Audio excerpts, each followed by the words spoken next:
Bonjour et bienvenue à tous nos auditeurs pour cette première émission Radio Fulbert de la période scolaire 2020-2021.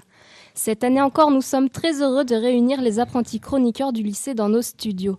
Qu'ils soient en seconde, en première ou en terminale, qu'ils soient nouveaux ou présents depuis 3 ans, tous sont plus motivés que jamais à prendre les micros et à s'exprimer.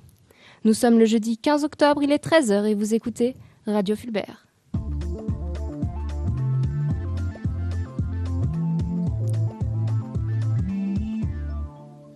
Aujourd'hui, à l'antenne, nous retrouverons Louve, Jérémy, Tom, Cyprien et moi-même.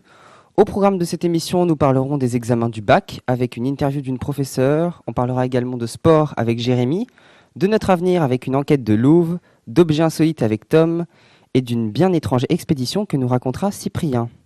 Et on commence tout de suite cette émission avec un sujet qui nous préoccupe tous. Je laisse la parole à Louve. Merci Eugène. Aujourd'hui, nous allons parler d'un sujet qui concerne les terminales, mais qui peut aussi intéresser les premières et les secondes, car je pense que quel que soit votre niveau, vous en avez entendu parler. Il s'agit du grand oral. Mais qu'est-ce que c'est au juste le grand oral ? Pour nous éclairer, Madame Gorka, professeure de SVT, a fait le déplacement jusque dans nos chaleureux studios radio. Bonjour Madame, comment allez-vous ? Bonjour Louve, bonjour les garçons. Je vais bien, je te remercie. Alors, le grand oral, de quoi s'agit-il ? Eh bien, en fait, il s'agit d'une nouvelle épreuve du baccalauréat. Mais en fait, au-delà de ça, il s'agit de mettre en avant les compétences développées par l'élève tout au long de sa scolarité en matière d'oral. Savoir s'exprimer, argumenter, avoir confiance en soi, être capable d'écouter pour pouvoir ensuite échanger, sont des qualités dont on a besoin tout au long de sa vie, aussi bien personnelle que professionnelle.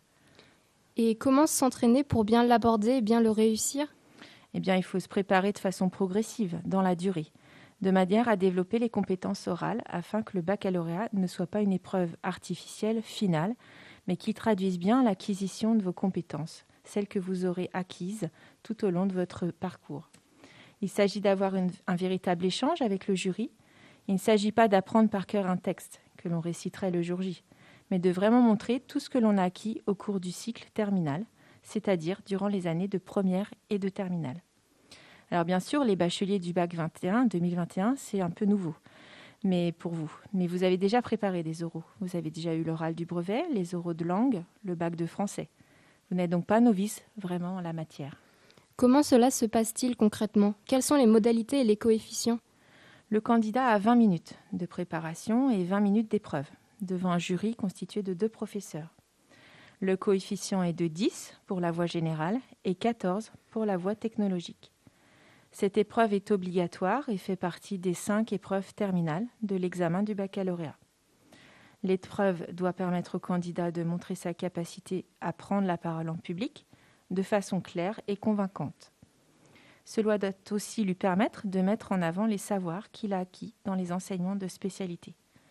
Enfin, cela lui permettra de montrer comment ces savoirs ont nourri son projet et sa poursuite d'études, ou bien son projet professionnel. Alors concrètement, l'épreuve se déroule ainsi. Le candidat arrive, transmet au jury 2 questions portant sur les spécialités de terminale. Ces questions sont sur une feuille signée des professeurs de spécialité et portant le cachet du lycée. Le jury choisit une des 2 questions, puis le candidat dispose de 20 minutes pour mettre en ordre ses idées et éventuellement réaliser un support qu'il transmettra au jury. Le premier temps consiste à présenter la question durant 5 minutes. Le candidat présente sa question, donc, il explique pourquoi il l'a choisie, la développe et répond. Ce temps se fait debout, sans note. Le deuxième temps est un temps d'échange avec le jury. Il dure 10 minutes, peut se faire assis ou debout. Durant ce temps, le jury pose des questions et interroge le candidat pour l'amener à préciser sa pensée. Il peut interroger le candidat sur toute partie du programme de spécialité de première ou de terminale, et va ainsi évaluer la solidité des connaissances et les capacités du candidat à argumenter. Enfin, le dernier temps, le troisième temps, est un moment d'échange sur le projet d'orientation du candidat. Il dure 5 minutes et peut se faire aussi assis ou debout. Il s'agit d'expliquer en quoi la question traitée éclaire le projet de poursuite d'études ou le projet professionnel s'il est connu. Le candidat expose les différentes étapes qui l'ont mené à ce projet. Cela peut être les rencontres qu'il a faites, les stages qu'il a effectués, le choix de ses spécialités. L'épreuve est donc notée sur 20 points. Le jury valorise la solidité des connaissances du candidat, sa capacité à argumenter, à relier ses savoirs et la clarté de son propos, sa force de conviction. Merci Madame Gorka pour vos explications. En résumé, le grand oral, c'est important, ça fait partie du bac et sauf si une deuxième pandémie vient l'annuler, c'est passage obligatoire à la fin de la terminale.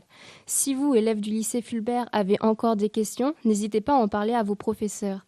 Vous êtes sur Radio Fulbert, nous sommes le jeudi 15 octobre et le programme continue. Et tout de suite, nous enchaînons avec une pause musicale, un morceau de hip-hop expérimental, Crying Over You de Christopher Moreau.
Nous accueillons à présent Jérémy qui va nous raconter plusieurs histoires, des histoires de sport, mais plus précisément de triche. Et oui, dans le sport, ce n'est pas que solidarité, entraide, d'émotion, etc. La triche est hélas un sport répandu dans le monde entier. Je vais donc vous raconter 2 histoires de honte. Et on va commencer par une victoire sortie de nulle part.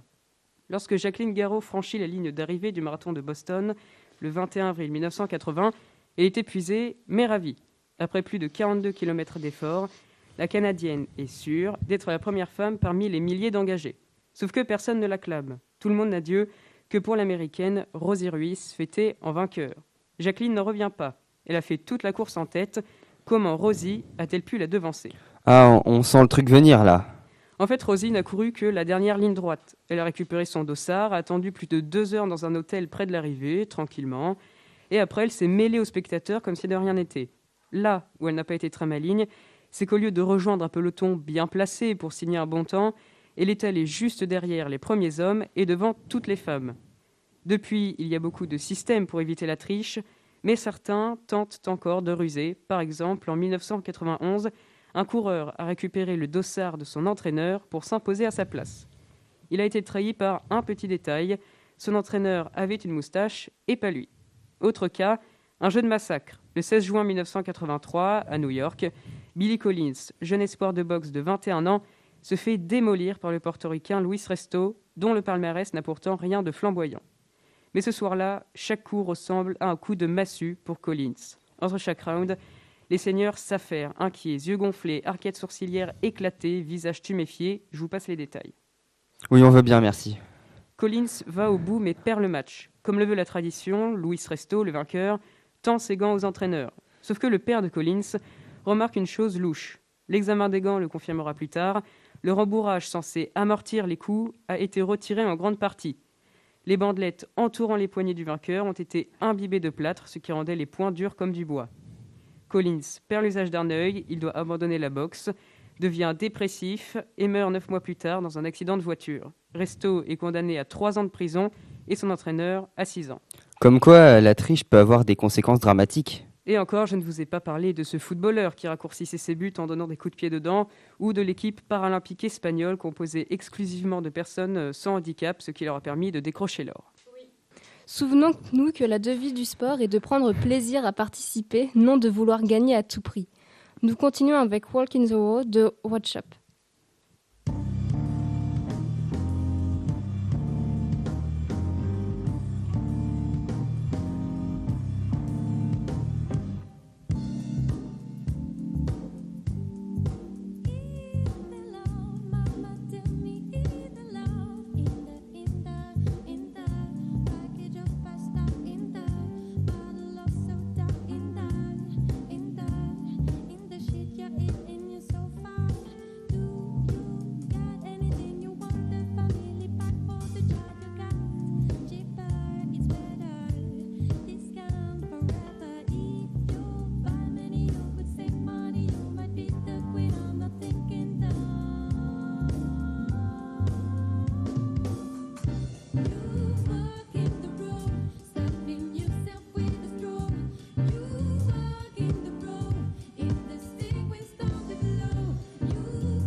Nous retrouvons Louvre qui n'a décidément pas l'intention de lâcher le micro pour un reportage sur la fin du monde. Un sujet certes sérieux, mais qui intéresse beaucoup d'entre vous, comme en témoignent les nombreux avis d'élèves du lycée qu'elle a pu recueillir sur la question. Louvre, nous t'écoutons. Apocalypse ou fin du monde, n'y a-t-il pas mot plus angoissant ? Et pourtant c'est un sujet qui fascine et qui intéresse encore, comme en témoignent les nombreux blockbusters qui sortent de nos jours au cinéma. Qui n'a jamais vu un film où le protagoniste est un élu destiné à sauver le monde de son anéantissement ? Plus récemment, l'avènement des plateformes de streaming comme Netflix et Disney+, nous offre un large éventail de choix sur des séries futuristes où la Terre n'est plus qu'un caillou désert et invivable. La fin du monde, c'est aussi un sujet qui s'articule autour des polémiques sur le climat et la gestion des ressources terrestres par l'homme. Allons-nous tous mourir si les abeilles disparaissaient ? Que faire quand nos maisons seront englouties sous la mer ? Et la guerre nucléaire dans tout ça ? Néanmoins, en remontant le temps, on constate que cette catastrophe ne prend pas ses sources dans le XXIe siècle. Chez les auteurs comme Orwell ou Huxley, l'apocalypse a souvent des allures de dystopie et propose non pas l'anéantissement des humains, mais simplement l'anéantissement de nos sociétés telles qu'on les connaît. L'attaque extraterrestre a aussi son heure de gloire en 1938. En 1938, Orson Welles diffuse à la radio un récit inspiré de la guerre des mondes et provoque une grande frousse à de nombreux Américains qui croyaient bel et bien que l'invasion martienne était en cours. Mais reprenons une échelle un peu plus locale. Que pensent les étudiants du lycée Fulbert sur la fin du monde ? En ont-ils peur ? Imaginent-ils la connaître ? Avant de continuer, je tenais à remercier tous les élèves qui ont pris le temps de répondre à mes questions. Pour beaucoup d'entre vous, la fin du monde, c'est quand la Terre sera devenue invivable, qu'il n'y aura plus d'air et plus de nourriture. Vous êtes nombreux à remarquer que cela dépend en réalité de l'échelle, qu'au niveau d'une vie, c'est sa propre mort, qu'au niveau d'une espèce, c'est son extinction, qu'au niveau d'une planète, sa destruction. Si on suit ton raisonnement, peut-on imaginer qu'il y a une fin à l'échelle de l'univers ? Je me suis aussi posé cette question, et je crois que la seule réponse que j'ai obtenue sur ce point, c'est celle de mon frère, qui a pourtant 3 ans de moins que moi, et qui m'a dit « La fin du monde n'est rien, car même si tout était détruit, il y aura quelque chose après. » D'après vos réponses, la fin du monde se réalisera forcément. Quand ? Cela varie d'ici 2050 pour les plus pessimistes, jusqu'à plusieurs milliards d'années. Cependant, 2 camps s'opposent à la question qui ou quoi déclenchera la fin du monde. Il y a ceux qui pensent que ce sont les hommes, les humains, la pollution anthropique, le réchauffement climatique, le capitalisme, et puis dans le pire des cas, on s'entretuera tous au cours de la 3e guerre mondiale. Bref, nous sommes l'antagoniste vil et avide de l'univers et on n'a besoin de personne d'autre pour se détruire. À l'inverse, pour certains, on peut compter sur des catastrophes naturelles, une météorite du genre Terre des dinosaures, l'explosion du Soleil dans 4 milliards d'années, ou peut-être même que la Terre arrêtera de tourner. Après tout, on n'en sait rien, on n'est pas divin.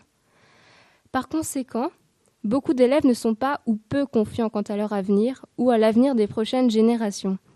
Une grande majorité a conscience que si l'homme continue comme cela, il n'y en aura plus pour longtemps. À court terme, certains craignent l'aggravement des problèmes climatiques, une baisse du niveau de vie, de grands bouleversements sociétaux.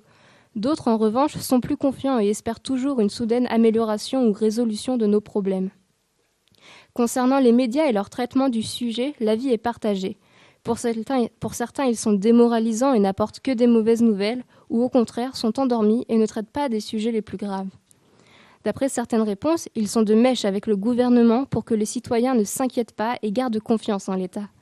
Certains pensent aussi qu'ils rencontrent n'importe quoi et que ce sont les scientifiques qui sont trop alarmistes. Prévoir 10 milliards d'humains en 2050 et une guerre civile si Trump est réélu, ouais. Mais sinon, la majorité aimerait qu'ils prêtent plus d'attention à l'apocalypse qui se profile. En conclusion, beaucoup d'étudiants se sentent concernés par la fin du monde et s'en inquiètent. Peut-être pouvons-nous espérer que cette prise de conscience précoce conduira dans le futur à des actions concrètes ? En attendant, si le sort de la planète vous préoccupe, vous pouvez rejoindre l'Agenda 21, le club potager et la maison des lycéens pour essayer de changer les choses à votre échelle. Merci Louvre pour cette analyse sur l'apocalypse qui a de quoi nous faire réfléchir sur notre futur. On fait une petite pause musicale avec Something de Ita Sika Reggae.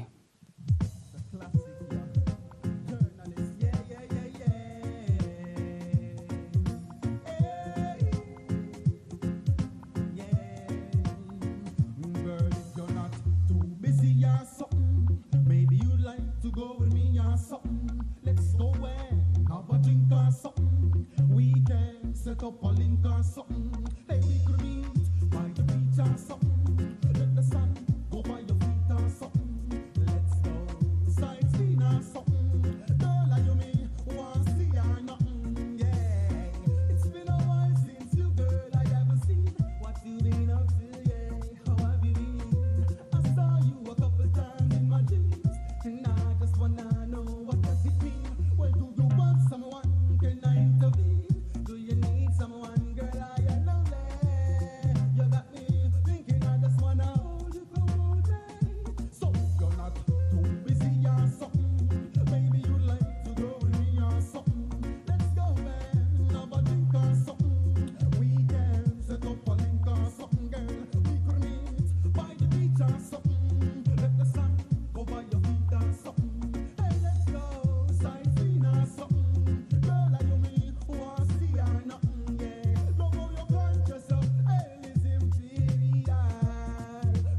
Des inventions un peu folles, des objets insolites, c'est la rubrique que va nous présenter Tom. Eh oui, au cours des derniers siècles, l'homme n'a pas cessé d'inventer des objets plus ou moins utiles, voire parfois fous. Aujourd'hui, nous allons nous intéresser aux inventions insolites des derniers siècles. Nous commençons notre traque aux objets insolites par une poussette. Une poussette, me direz-vous, ça n'a rien d'insolite. Eh bien, une poussette normale, non, vous avez raison. Mais une poussette blindée, si. La poussette blindée est une invention qui a vu le jour dans les années 1940. Cette poussette prend donc un peu plus de sens durant ces temps de guerre.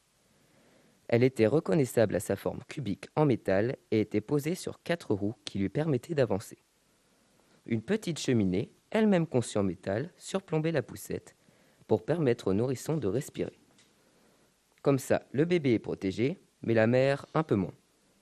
Mais de ce fait, faisait-elle partie du convoi de blindés luttant contre les nazis ? Pas sûr. Pour la deuxième invention, on retourne dans le présent avec un sac à dos pour pigeons. Oui, pour pigeons. Les sacs à dos pour pigeons ont été inventés par l'entreprise française Plume Labs, courant 2017, dans le but de créer des patrouilles de pigeons. Des sacs à dos pour pigeons, cela peut déjà faire sourire. Mais alors, des patrouilles de pigeons, c'est complètement fou. Eh bien, pas tant que ça. 10 pigeons ont été entraînés et équipés de sacs à dos avec des capteurs pour mesurer les niveaux de pollution dans les grandes villes, comme Londres ou Paris. Bah alors, des pigeons écolos, il faut en prendre de la graine. Pour le troisième objet, nous vous avons dégoté un objet tout droit sortir d'un film d'espion, puisqu'il s'agit d'une bague revolver datant du 19e siècle. Mais à quoi pouvait bien servir cette bague ? A priori, on pourrait penser à une arme d'espion pour intervenir sans se faire voir. Cela a peut-être aussi été le cas. Mais à la base, cette bague revolver a été conçue pour les nobles. Cette petite arme protectrice faisait à peine la taille d'un ongle et assurait la protection des Français de la noblesse. Car oui, cette arme est française. Par ailleurs, un exemplaire de cet objet a été vendu aux enchères il y a quelques années à la modique somme de 6 947 €. Pour ce prix, était fournie la boîte d'origine et 6 balles. Je pourrais encore vous citer beaucoup d'objets insolites, tels que le parapluie pour deux, les sièges autoportés pour ne plus attendre debout dans les files d'attente, les essuie-glaces pour lunettes, ou encore le vélo machine à coudre. Toutes ces inventions ne sont pas inutiles et trouvaient un besoin à satisfaire. Mais hélas, pas forcément des besoins très importants. Comme quoi, l'homme a de l'imagination. Un morceau instrumental original d'un auteur dont je ne suis pas sûr de savoir prononcer le nom. Il s'agit de Lae qui interprète Petit Pantin au cœur de glace.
Et nous poursuivons notre programme avec Cyprien qui s'est intéressé à une histoire étrange et étonnante des années 50 en URSS. Aujourd'hui, nous allons parler de l'affaire des disparus de Dyatlov. L'histoire se passe en 1959 en Russie. Un groupe de 10 jeunes décide d'aller faire une balade sur le versant Kolatsyakl. Les 10 personnes sont toutes diplômées ou étudiantes en Polytechnique à l'Institut Polytechnique de l'Oural. Ce groupe de joyeux lurons est composé de 8 garçons et 2 filles. Il est dirigé par Igor Dyatlov. Ils avaient pour but d'atteindre le mont Ortoten. Pour ça, ils devaient prendre une route classée catégorie 3, la plus haute difficulté possible.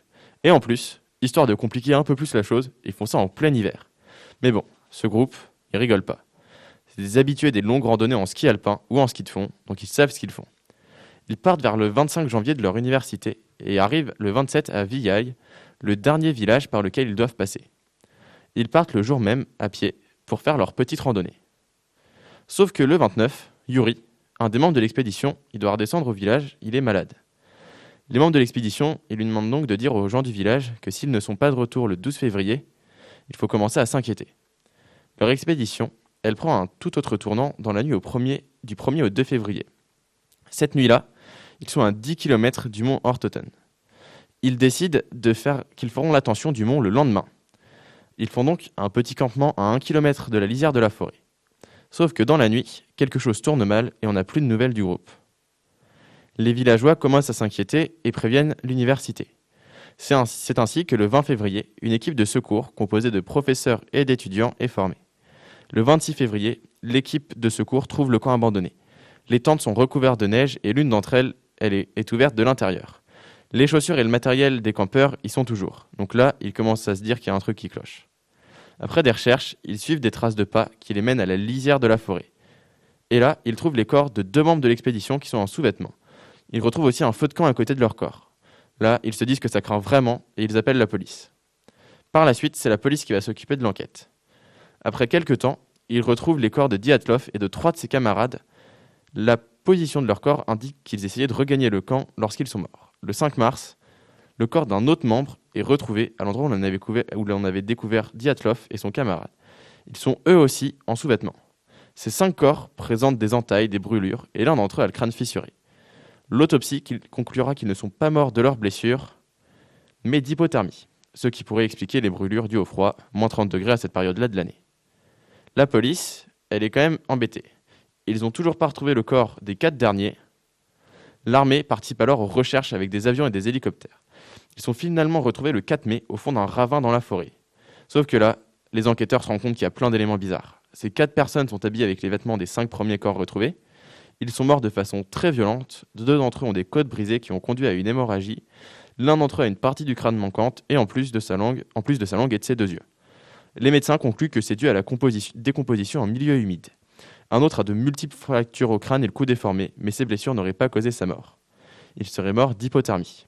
2 de ces victimes ont leurs yeux qui manquent. Les médecins concluent que leurs blessures n'ont pas été causées par l'homme car elles sont trop violentes.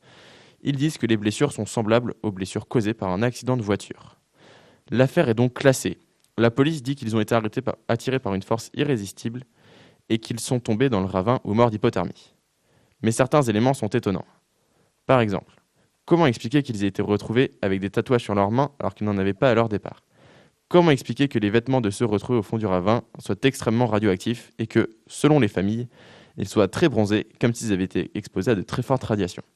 Ces zones d'ombre vont être rapidement élucidées par la police de l'époque. Mais pour la population, la police a fait cela juste pour étouffer l'affaire. De nombreuses hypothèses vont être émises, mais elles tiennent plus de la théorie du complot que d'une véritable hypothèse. Certains diront qu'ils ont été attaqués par une ethnie du coin car ils avaient profané un de leurs sanctuaires sacrés, ou encore qu'ils auraient été sur une zone de test de missiles nucléaires de l'armée rouge. C'est qu'en 2019 que les autorités décident de rouvrir l'enquête en privilégiant 3 hypothèses qui sont les plus probables, telles que l'avalanche et l'ouragan. Cette enquête montrera que certains ont peut-être été assassinés, mais cela reste à prendre au conditionnel, car les enquêteurs pensent que cela est peu probable. Ils ont déclaré que les langues et les yeux ont sûrement été dévorés par des bêtes sauvages, ce qui est tout à fait possible, car c'est une pratique fréquente chez certaines espèces. L'enquête conclura finalement qu'ils ont fui en entendant le bruit d'une avalanche, mais n'étant pas assez chaudement habillés, ils seraient passés en hypothermie et se seraient alors déshabillés, comme cela arrive fréquemment dans des cas d'hypothermie sévère. Les autres seraient morts en tombant dans le ravin. Merci Cyprien pour cette chronique exaltante qui nous a replongé dans la Russie des années 50. Voilà qui conclut notre première émission de radio. Au micro aujourd'hui, Eugène, Jérémy, Tom, Cyprien et moi-même. À la technique pour nous assister, Cyprien et Julien. On se retrouve avec plaisir très bientôt. Et si certains de nos lycéens auditeurs veulent se lancer dans l'aventure Radio Fulbert, nous les accueillerons avec plaisir. On se quitte en musique avec un titre d'Alexander Nakarada intitulé The Return.